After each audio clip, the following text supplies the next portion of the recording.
Hi, folks. I recently read a couple of books that stood out to me because of their very distinctive writing style. Traditionally, the books we read, they are conveyed through a narrative focusing on different characters, and we become intimately familiar with what the characters are thinking, what the characters are feeling, and we are along for the ride as the characters do the heavy lifting. Now, with these books I read, Murder in the Family by Kara Hunter and The Christmas Appeal by Janice Hallett. These two books stood out to me because they conveyed the narratives through transcripts, through text communications between characters, interviews, email correspondences, and evidence presentation. I was initially skeptical going into these books because I wondered how would I feel emotionally involved if I couldn't get into the hearts and minds of the characters. I overlooked the fact that that's precisely why I would feel just as emotionally involved, if not more, because instead of trying to mesh with different characters, depending on whichever chapter you're in, you are your own character in these books. You have the evidence that is provided through you in the form of transcripts, text communications, records of emails, and all the evidence that is provided. And instead of getting a bit of hints from what the way the characters are thinking, what they're feeling, what they're gonna do, you just have to use your best judgment based on the evidence that is provided. So you really have to put on your thinking hats and you have to start perceiving the evidence in a more profound manner.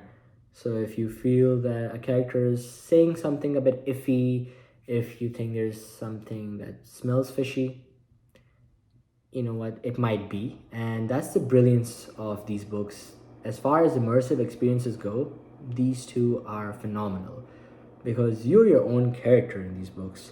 Every twist, every betrayal feels a lot more personal that way because either you can congratulate yourself on saying that, okay, I actually picked up on this twist and hats off to me, or you could be frustrated like I was, in a good way though, that you missed out on that subtle clue that was given in a couple pages back and you just didn't think much of it and it came back to haunt you. Now that's the way I think crime thrillers should be told, and even though they're not written in the traditional style, they still are quite immersive. They still are quite entertaining, and they really blur the lines between true crime and crime fiction because the way it's told when you're getting access and you're reading the chats, you're reading the email correspondences, you're feeling like you're an actual investigator. You're feeling like, okay, you're glimpsing into the characters' lives through the way they're talking, through the way they're communicating. And it begins to feel a lot more real because your mind can easily wander off to, well, yeah, I mean, what if someone was reading my texts that way, my correspondences that way, and what would they think? So you quickly get wrapped up in it, but it's a really fun discourse to have.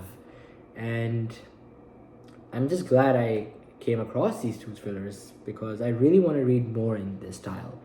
So if you've read books in this style of storytelling, I would love to hear your thoughts on it. If you haven't, I strongly urge you to start with these two books. Now, I believe The Christmas Appeal is not the first book in this series, but you can still get into it easily like I did, and Christmas time is coming up, so it's always a good time. And also for this, Murder in the Family, so this also has evidence presentation to really get your inquisitive minds working. And I believe this is standalone, so you shouldn't have any issue going into it. And I cannot wait to read more books in this. And I also cannot wait to get your thoughts on it. So until next time, I hope you all take care and stay safe.